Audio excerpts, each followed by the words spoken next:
사랑하는 형제자매 여러분, 그리고 진리의 말씀을 사모하는 모든 분들께 주님의 이름으로 문안드립니다. 오늘 우리는 성령님에 대한 깊은 이야기 속으로 함께 여행을 떠나고자 합니다. 이 귀한 말씀을 나누는 것은 하나님의 은혜를 전하는 또 하나의 방법이 될 수 있습니다. 잠시 시간을 내어 이 이야기가 더 많은 이들에게 닿을 수 있도록 좋아요와 공유로 도와주시면 감사하겠습니다. 이 채널을 구독하시면 앞으로도 계속해서 영혼을 살찌우는 지혜의 말씀들을 만나보실 수 있습니다. 듣는 모든 분들의 삶에 하나님의 평안이 가득하기를 기도합니다. 우리 중 많은 이들이 성령이라는 단어를 들어보았습니다. 교회에서 혹은 성경 속에서 말이죠. 하지만 성령의 강림, 성령의 충만함이 우리 삶에 어떤 의미를 갖는지 깊이 생각해 본 적이 있으신가요? 혹자는 성령을 신비로운 체험이나 방언과 같은 특별한 은사와 연결짓기도 합니다. 혹은 오래전 신앙을 고백한 이들에게 주어지는 두 번째 축복 같은 영적 단계로 생각하기도 합니다. 물론 이러한 개인적인 영적 체험들도 중요합니다.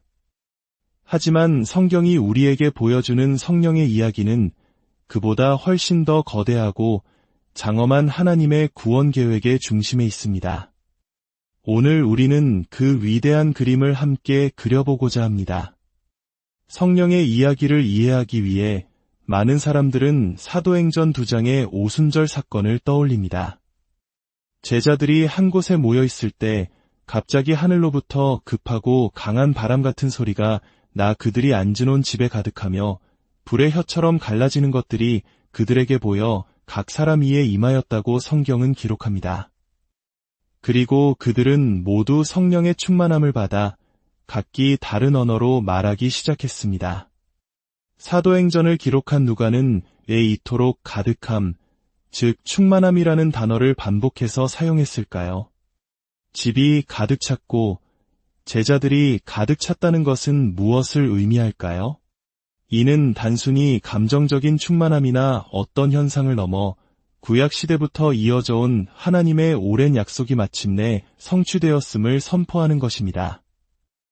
이 오순절 사건은 구약의 두 가지 중요한 장면과 깊이 연결되어 있습니다. 첫째는 창세기에 나오는 바벨탑 사건의 역전입니다. 바벨탑에서 인간은 교만함으로 스스로 하늘에 닿으려 했습니다. 하나님께 의존하지 않고 자신들의 힘으로 이름을 내고자 했죠. 그 결과 하나님은 그들의 언어를 혼잡하게 하셨고 그들은 서로 이해하지 못한 채 온 지면에 흩어졌습니다. 소통의 단절, 관계의 파괴, 혼돈이 찾아온 것입니다. 하지만 오순절에 성령이 임했을 때 정반대의 일이 일어났습니다. 각기 다른 지역에서 온 수많은 사람들이 제자들의 말을 자신들의 언어로 알아듣는 기적이 일어났습니다. 바벨탑에서 흩어졌던 인류가 성령 안에서 다시 하나가 되고 서로를 이해하게 된 것입니다. 이것은 혼돈 위에 질서를 세우시는 하나님의 창조 사역과도 같습니다. 창세기 1장에서 하나님의 영이 혼돈의 수면 위를 운행하시며 아름다운 창조 세계를 만드셨던 것처럼 이제 성령께서는 죄로 인해 무너진 인류 공동체 위에 다양성이 존중받는 새로운 질서, 즉 교회를 세우기 시작하신 것입니다. 둘째로 오순절 사건은 구약시대의 성막과 성전의 완성을 의미합니다. 출애굽기 40장을 보면 모세가 광야에서 하나님의 지시에 따라 성막을 완성했을 때 여호와의 영광이 그 성막에 충만하게 임했습니다. 또한 열왕기상 8장에서는 솔로몬이 예루살렘의 성전을 봉헌했을 때 똑같이 하나님의 영광이 성전에 가득 찼습니다. 이 성막과 성전은 무슨 의미였을까요? 그것은 거룩하신 하나님께서 죄 많은 인간들 가운데 거하시겠다는 놀라운 은혜의 약속이었습니다. 하나님은 태초부터 자신의 백성과 함께 거하기를 원하셨습니다. 성막과 성전은 바로 그 하나님의 임재를 상징하는 장소이자 앞으로 올 새로운 창조 세계의 작은 모델이었습니다. 그 안의 모든 장식과 구조는 하나님의 창조 질서와 아름다움을 보여주는 축소판과 같았습니다. 그런데 이제 오순절에 하나님의 영광은 돌로 지은 건물에 머무르지 않으셨습니다. 대신 예수 그리스도를 믿는 사람들의 마음과 삶 속에 직접 임하셨습니다. 우리 한 사람 한 사람이, 그리고 우리 믿는 자들의 공동체인 교회가 바로 하나님이 거하시는 새로운 성전, 살아있는 성전이 된 것입니다. 이제 교회는 이 땅 위에서 하나님의 새 창조를 미리 보여주는 작지만 실제적인 모델이 되었습니다. 이것은 구약의 선지자들이 오래전부터 예언했던 일이기도 합니다. 이사야 11장을 보면 이새의 줄기에서 한 싹이 나며 그의 뿌리에서 한 가지가 나서 결실할 것이라고 말합니다. 바로 메시아, 예수 그리스도를 가리키는 예언입니다. 그리고 그 위에 여호와의 영, 곧 지혜와 총명의 영이요, 모략과 재능의 영이요, 지식과 여호와를 경외하는 영이 임할 것이라고 했습니다. 그리고 그 메시아가 다스리는 나라에서는 어떤 일이 일어날까요? 이리가 어린 양과 함께 살고 표범이 어린 염소와 함께 누우며 송아지와 어린 사자와 살진 짐승이 함께 있어 어린아이에게 끌릴 것이라고 예언합니다. 하나님의 거룩한 산 모든 곳에서 해됨도 상함도 없을 것이니 이는 물이 바다를 덮음같이 여호와를 아는 지식이 세상에 충만할 것이기 때문입니다. 이 놀라운 예언이 바로 성령을 통해 교회 안에서 시작된 것입니다. 교회는 이리와 어린 양처럼 서로 달랐던 사람들이 유대인과 이방인이, 남자와 여자가, 부자와 가난한 자가 그리스도 예수 안에서 한 가족이 되는 곳입니다. 이것이 바로 온 세상이 장차 경험하게 될 하나님의 새 창조의 맛보기입니다. 사도 바울은 에베소서에서 이 비전을 가장 장엄하게 펼쳐 보입니다. 그는 에베소서를 가리켜 마치 집에서 가장 전망 좋은 남양창가에 앉아 떠오르는 해와 지는 달을 바라보는 것과 같은 하나님의 거대한 계획을 조망하는 편지라고 말할 수 있습니다. 에베소서 1장 10절은 하나님의 경륜의 핵심을 이렇게 요약합니다. 하늘에 있는 것이나 땅에 있는 것이 다 그리스도 안에서 통일되게 하려 하심이라. 많은 사람들이 기독교의 목적을 이 땅을 떠나 천국에 가는 것이라고 오해합니다. 하지만 성경의 약속은 그 반대입니다. 하늘과 땅이 만나 하나가 되는 것, 그것이 하나님의 최종 목표입니다. 그리고 그 일은 이미 메시아이신 예수 그리스도 안에서 시작되었습니다. 언젠가 새 하늘과 새 땅에서 완성될 그 놀라운 연합을 오늘날 교회가 미리 보여주는 것입니다. 그래서 에베소서 2장에서 바울은 우리가 과거에는 죄와 허물로 죽었던 자들이었으나 하나님의 은혜로 믿음을 통해 구원을 받았다고 선포합니다. 그리고 여기서 멈추지 않습니다. 이 구원의 목적은 단순히 개인의 영혼 구원에 그치는 것이 아니라 이전에는 서로 원수처럼 지냈던 유대인과 이방인이 그리스도 안에서 한 몸, 한 새 사람이 되어 함께 지어져 가는 것이라고 말합니다. 2장 마지막 부분에서 바울은 이렇게 선포합니다. 여러분은 더 이상 외인도 아니요 나그네도 아니요 오직 성도들과 동일한 시민이요 하나님의 권속이라. 여러분은 사도들과 선지자들의 터 위에 세우심을 입은 자라. 그리스도 예수께서 친히 모퉁이돌이 되셨느니라.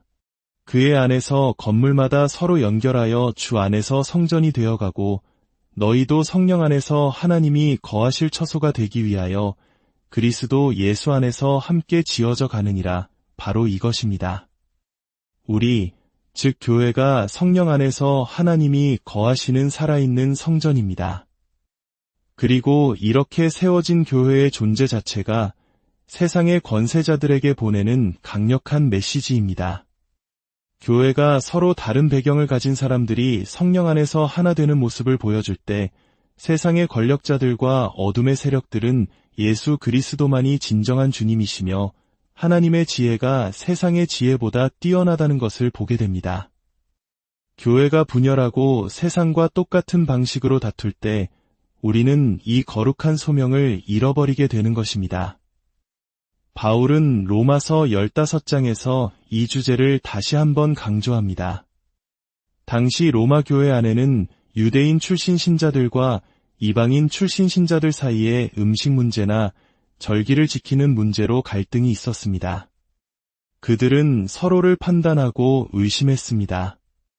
바울은 그들을 향해 이렇게 권면합니다. 그러므로 그리스도께서 우리를 받아 하나님께 영광을 돌리심과 같이 너희도 서로 받으라. 서로를 받아들이는 것. 이것은 단순히 식사 예절의 문제가 아닙니다. 이것은 복음의 핵심입니다. 복음이 유대인뿐만 아니라 이방인에게도 동일하게 역사한다면 그들은 더 이상 죄인이 아니며 하나님의 식탁에 함께 앉을 자격이 있는 한 가족이라는 진리를 삶으로 보여주는 것입니다. 그리고 바울은 이사야 11장의 예언을 인용하며 이렇게 말합니다. 이새의 뿌리 곧 열방을 다스리기 위하여 일어나시는 이가 있으리니 열방이 그에게 소망을 두리라. 열방, 즉 모든 민족이 메시아 안에서 한 가족으로 환영받는다는 것입니다. 그리고 이 장엄한 논증의 결론을 이렇게 맺습니다. 소망의 하나님이 모든 기쁨과 평강을 믿음 안에서 너희에게 충만하게 하사 성령의 능력으로 소망이 넘치게 하시기를 원하노라. 보십시오. 충만하게 하사 소망이 넘치게. 이것이 바로 오순절의 언어입니다. 우리가 성령으로 충만할 때 우리는 이 땅에서 이미 시작된 하나님의 나라를 맛보게 되며 그 결과 우리 안에는 장차 완성될 새 창조에 대한 흔들리지 않는 소망이 넘쳐나게 되는 것입니다. 현재 우리의 성령 충만은 미래에 대한 확실한 보증입니다. 그렇다면 이 모든 것을 깨달은 우리는 오늘 어떻게 살아야 할까요? 성경은 우리에게 두 가지 중요한 사명을 제시합니다. 첫째는 탄식의 사명입니다. 로마서 8장에서 바울은 모든 피조물이 이제까지 함께 탄식하며 함께 고통을 겪고 있다고 말합니다. 오늘날 우리가 뉴스를 통해 접하는 세상의 소식을 보십시오. 전쟁과 기근, 질병과 불의로 인한 고통의 신음소리가 온 땅에 가득하지 않습니까? 성령을 받은 교회는 이런 세상의 고통 한가운데서 세상과 함께 아파하며 탄식하도록 부름받았습니다. 바울은 심지어 성령께서도 말할 수 없는 탄식으로 우리를 위하여 친히 간구하신다고 말합니다. 우리의 마음 속에서 터져나오는 말없는 신음과 눈물은 바로 세상의 아픔에 동참하시는 성령의 기도일 수 있습니다. 우리는 이 세상의 고통을 외면하는 자들이 아니라 그 고통의 심장부에서 하나님의 구원을 위해 기도하는 사람들입니다. 둘째는 파송의 사명입니다. 요한복음 20장에서 부활하신 예수님은 두려움에 떨며 문을 잠그고 숨어있는 제자들에게 찾아오십니다. 그분은 이미 새 창조의 첫 열매, 새 창조의 시작이셨습니다. 그분은 제자들에게 말씀하십니다. 너희에게 평강이 있을지어다. 그리고 숨을 내쉬며 말씀하십니다. 성령을 받으라. 이것은 창세기에서 하나님이 흙으로 사람을 지으시고 그 코에 생기를 불어넣으시자 사람이 생명이 된 장면을 떠올리게 합니다. 부활하신 예수님은 이제 제자들에게 새 창조의 숨결, 성령을 불어넣으시는 것입니다. 그리고 곧바로 이어서 말씀하십니다. 아버지께서 나를 보내신 것 같이 나도 너희를 보내노라. 성령을 받은 우리는 이제 세상 속으로 보냄을 받은 자들입니다. 예수께서 이스라엘을 위해 행하셨던 그 일을 이제 우리는 성령의 능력으로 온 세상을 위해 행하도록 부름받았습니다. 우리의 삶을 통해 세상의 죄악을 꾸짖고 하나님의 용서를 선포하며 하나님의 정의와 아름다움이 이 땅에 임하도록 하는 것입니다. 우리가 바로 세상 속에서 하나님의 새 창조를 이루어가는 작은 모델들이기 때문입니다. 사랑하는 여러분, 성령의 이야기는 신비한 현상에 대한 이야기가 아닙니다. 그것은 하나님께서 태초부터 계획하시고 구약의 성막과 성전을 통해 예고하시고 예수 그리스도를 통해 시작하시고 마침내 성령을 통해 우리 안에서 그리고 우리 교회를 통해 이루어 가시는 새 창조에 대한 장엄한 이야기입니다. 우리는 바로 그 위대한 이야기의 주인공들로 부름받았습니다. 때로는 세상의 아픔과 함께 탄식하며 때로는 세상 속으로 담대히 나아가 예수 그리스도의 사랑과 평화를 전하는 자들로 말입니다.